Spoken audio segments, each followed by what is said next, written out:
No Raiders training camp practice today, so coming up here on the Raiders Report, we're going to get into some rumors that I don't think that you can miss today. When I first started doing this show, I would look all across the internet, Instagram, Twitter, Google, wherever the hell it was, and I would find some of the top trending stories out there, and I would give my 2 cents on it. So if you're an OG and you came for some just win babies, you're going to be in the right place today. But to make sure that you never miss anything going on around the Las Vegas Raiders, when breaking news happens, like, I don't know, the Raiders are moving on from Christian Wilkins, we're going to get you a video on it, and we're going to go live. But also, watching a show like this to just see what people are talking about around the Raiders is why I promise you when you hit that sub button, you're going to become a smarter Raiders fan because you're going to know everything going on around the silver and black. And I always call people that hit that notification bell, that take pride in being one of the very first people to comment on my videos, I like to call them my Noti Gang. So I want to give a special shout out here to Raider Jaime, Ron Raspberry, Andre Green, Shipwreck Rick, and RJ Cool Raider. I see y'all. I appreciate y'all. And if you want to get a future shout out on the show, subscribe and turn on those notifications. Let's go to the top Raider storylines on today's episode. And the very first thing that I'm going to talk about here is Jackson Powers-Johnson. And is he going to be moving to offensive guard? I'm going to give this one only one just win, baby. I'm going to say that there's a small shred of truth to this. If I give someone just win, baby, think of it as like less than a 25% chance of happening. And the reason why I am bringing this up is because right now JPJ has been battling with Jordan Meredith at Raiders training camp to be a potential starter at center. Now, here's the thing. If it was up to me, Jackson Powers-Johnson's the center this entire season, and I don't even know why the hell we're having this conversation. But Pete Carroll, John Spytek, they love competition, and JPJ did play left guard last season, 506 snaps, 29 at right guard, 421 at center. But the reason why I am bringing this up is because yesterday at Raiders training camp at the press conference, defensive tackle Adam Butler kind of hinted that he thought that JPJ could be a pro or an all-pro offensive guard at some point. Here's the exact quote. I'm a real big fan of JPJ. I see him as an all-pro guard at some point. I don't know if that's now or later. I'm really excited about him. Now, I love me some Adam Butler, and I love the physicality that Jackson Powers-Johnson brings to that offensive line. The reason why, though, that this makes me just peculiar is because why did Adam Butler say that? Like, I know that he was talking about Meredith. I know he was talking about JPJ. I know he was talking about the offensive line, but I do wonder if there are some communications that are going on in that locker room right now in regards to, maybe Meredith is going to be that starting center. Because I'll tell you this right now, and I've said it probably already 100 times this week, there are not 5 offensive linemen better than Jackson Powers-Johnson. And if you want to put Jordan Meredith at center, I don't agree with it, but you better find another spot for JPJ on that offensive line. I believe in this team. I believe in this coaching staff. But putting Jackson Powers-Johnson at offensive guard, to me, doesn't make a lot of sense. But I do agree with Adam Butler that if you did put him at offensive guard, he could be an all-pro offensive guard. You know what's more valuable, though, than an all-pro offensive guard? An all-pro center. That's just what I'm saying. But let's play a little bit of a game here. We are an interactive YouTube channel after all. And you're about to get hit with a YouTube ad break. I like to call this the ad pin, which means right when you click on this video, right underneath the video, there's going to be a question. Every person that comes across this video, I want you to answer this question. If Jordan Meredith is the starting center for the Raiders this season, what should the Raiders starting offensive line be? My answer coming up right here after this YouTube ad break.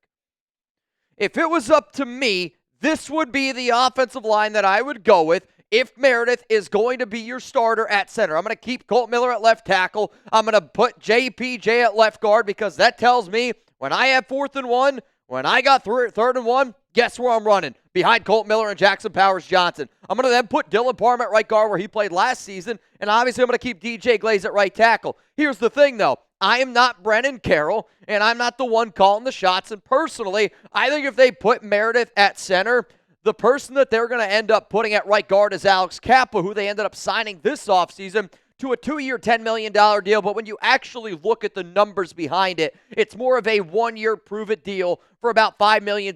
And all the reports out of camp indicate that Kappa right now is that front runner to be the starting right guard for the Las Vegas Raiders. Now, the next thing that we got coming up here on the show is some more rumors, some more storylines. I'm going to talk about somebody that used to play on this team that can't seem to get us out of their mouth, but you know what? I'll give that one here a little bit of time. Today's show, though, is sponsored by Ethos, and I've been doing this show for a long time, and anytime I get a new sponsor, I want you to treat that new sponsor the way that you would welcome in a new family member, a new friend, because the fact that they took time out of their day to sponsor the show, I appreciate it from the bottom of my heart. And I'm a husband.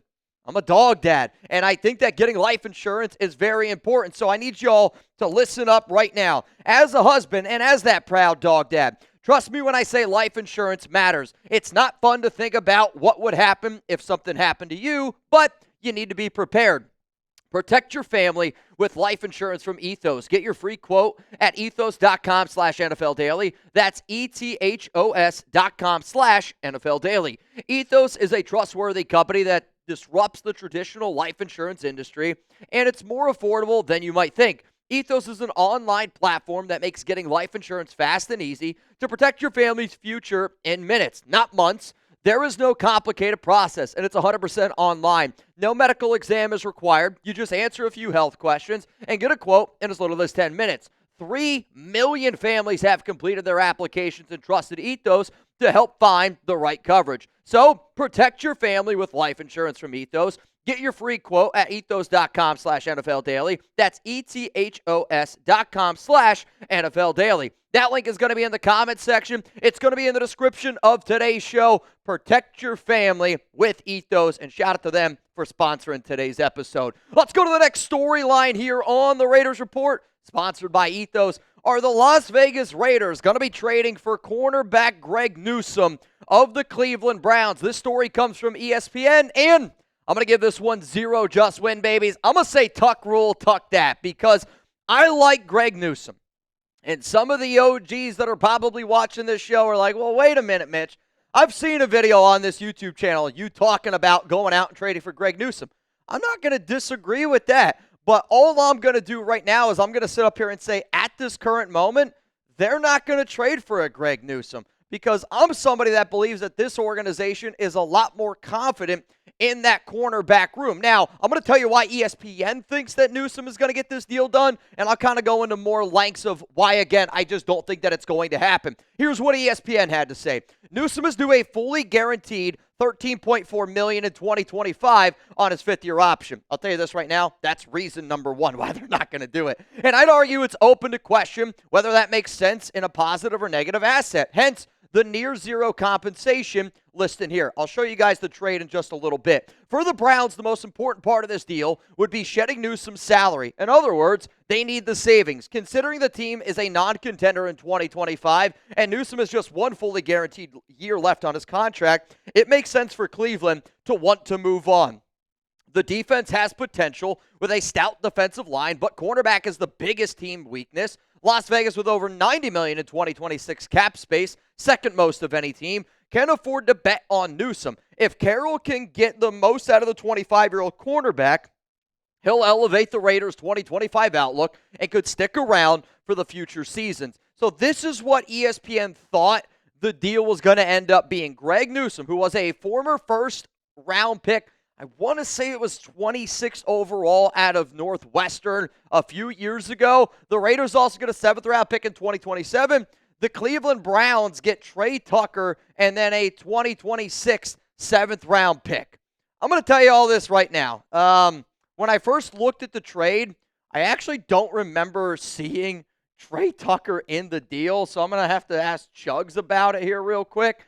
But also, at the end of the day, this is not a deal that I am interested in doing whatsoever. If it was Greg Newsome, the 7th rounder, no Trey Tucker, then that is a deal that I think would end up going down. But ultimately, that's a deal that I'm not interested in. So what says y'all? Please let me know down below what you guys are thinking. And again, I'm always going to be somebody that's going to ask a lot of questions. Why? Because if you're going to take time out of your day to watch this show, I want y'all to be able to take time, or I want to be able to take time out of my day to at least see what the heck you guys are talking about. So, yeah, Chugs ended up making this wrong. It's Greg Newsome and a 7th-round pick. Shout out to my guy Smitty. He's actually producing right now. Can you get rid of Trey Tucker's name for the Cleveland Browns? Because at first I was looking at that, and I was like, wait a minute here. But you know what? Sometimes here on the Raiders Report, things happen from time to time. So it was Greg Newsome and a 7th for this. And if you were to just look at overall value, this is a good deal for the silver and black. But reminder, you have to pay Greg Newsome like $13 million or something this year, which is a lot of money. So let's try this again. Who ends up winning the deal? And this is the one that I actually want you to answer. Type LV for the Las Vegas Raiders, or I want you to type CLE for the Cleveland Browns.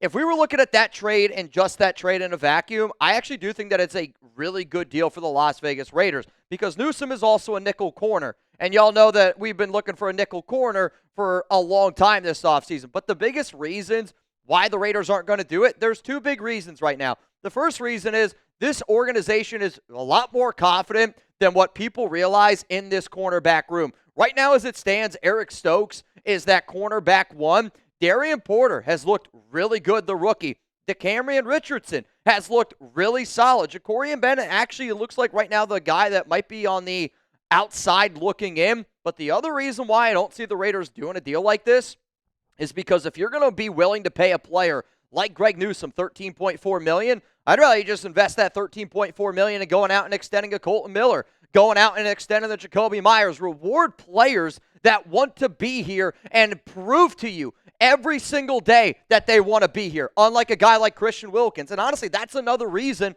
why it's not going to happen. The Raiders right now are probably going to sit back and wait to see exactly how this grievance case goes with Wilkins. And for all those reasons, they're not going to go out and trade for Greg Newsome. If they do, I'll be honest, I'll eat my words, and I'll do it while I'm live here on the Raiders Report, so make sure you're subscribed. Also, let's keep breaking down here why I don't think it makes sense. Newsome is also coming off a bad year. He posted career worst numbers last season in terms of yards per coverage, EPA allowed, and target rate. This was only a minor uptick, but there was a reason Cleveland picked up his option in April 2024 as he recorded a better-than-average yards per coverage snaps in both 2022 and 2023. I think the other reason why this deal doesn't end up getting done, and I don't know what the timeline was when ESPN put this article out, but they put the article out today. I don't know if they realized that Martin Emerson Jr., I get an outside corner to nickel corner, but he just popped his Achilles and he's done for the entire season. So I do wonder with that injury if they just go, you know what, this season looks like it's not going to be a great one for us, and if they just roll the dice with Greg Newsome. Though, if they were looking for a cornerback exchange, I'm getting a little bit crazy here. It's the end of the day for me. Jacorian Bennett, swap him with Greg Newsome. Wonder if that would be something that they would entertain. I would still want Cleveland, though, to take on some more money. Coming up last here on the show, the final Raiders rumor that I want y'all to see. We're not going to talk about Christian Wilkins, though. I did see a rumor floating out around Ari Maroff, and he was saying something along the lines that Adam Butler apparently is the player that was involved in the incident with Christian Wilkins. I'll be transparent. I haven't heard anything in that. I'm not going to talk about something that I don't know, especially when it involves a situation, and it's a tricky situation from top to bottom. If we do get any more information, though, obviously on Wilkins, I promise you, I will keep you up to date. The guy I'm about to talk about, though, if you follow me on social media, you might know where I'm about to go. Where I'm going to go, though, tomorrow, live on our YouTube channel here at Chat Sports. We got over 413,000 subs over there, and I'll be very transparent. The Raiders Report is our top show here at Chat Sports when we go live. And I love everything that we have here at the Raiders Report. But I want Raider Nation to show everybody over at Chat Sports how we get down. We're going to have deals. We're going to give away a jersey. We're going to do a lot of awesome stuff over there. And this is something that I would like to be able to do more of. I want to do more live content here at Chat Sports. And I want to be able to show my bosses that I want to go live every single Monday Night Football game this year. I watch the games anyway. I might as well watch them with all of y'all. So if you haven't already, go subscribe to Chat Sports. That link's going to be down in the comments. It's going to be down in the description. I'm going to be going live with Jeremy Chugs at 7 p.m. Eastern time tomorrow. Pull up, have a good time, and let's watch the game. And if you want to root against the Chargers, I'm going to do that, though I have to be a little bit more in the middle on our main YouTube channel. But I'm going to be rooting for the Lions, no doubt. All right, let's go to the final story here. Davante Adams proves that karma is real. Oh, yeah, baby. 4 just win, babies. This one is believe it, baby. And I say that because I know Davante is not on this team anymore. And I know I'm going to get some people going, Mitch, just forget about it already. But you know what? The amount of times that Tay has thrown the Raiders under the bus this offseason, all right, Tay. All right, Tay, you can keep doing what you want to do. But this is what he had to say yesterday about Jimmy Garoppolo, because he was asked about Jimmy, because I don't know if y'all know this, and the reason why I'm saying that karma is real, Jimmy Garoppolo is the Rams starting quarterback at this current moment because of an injury to Matthew Stafford. And Adam said this, I love Jimmy. It was never a personal thing. That was just a dark moment in all of our lives. I think all of us were pretty miserable over there. I don't disagree that the Josh McDaniels era was really flipping miserable, but also the problem that I have with Davante was not in 2023 with Josh McDaniels. Problem that I have with Davante Adams is what he did in 2024. He's the type of person that is going to say exactly what you want to hear to your face and then say exactly something behind your back. Think about how talented of a player Davante Adams is, and he lost his captain status for the Raiders last season, and nobody talked about it. Why? Because the Raiders probably didn't want to have more drama around this situation. But the reason why I believe that karma is real is because right now Matthew Stafford is dealing with that back injury. Jimmy G is the Rams starting quarterback, and Davante Adams in 2023 was ripping Garoppolo left and right and even signed off on the idea that he should be benched after throwing 9 interceptions and only 7 touchdowns the first few games. Also, who remembers this quote? And I love the show Receiver on Netflix. I love the show Quarterback on Netflix. Hell, if they want to do a show called Host and get all the chat sports guys in there, I think they would be sick. But I can remember when Davante Adams said, I got to get the F out of here before I lose my effing life.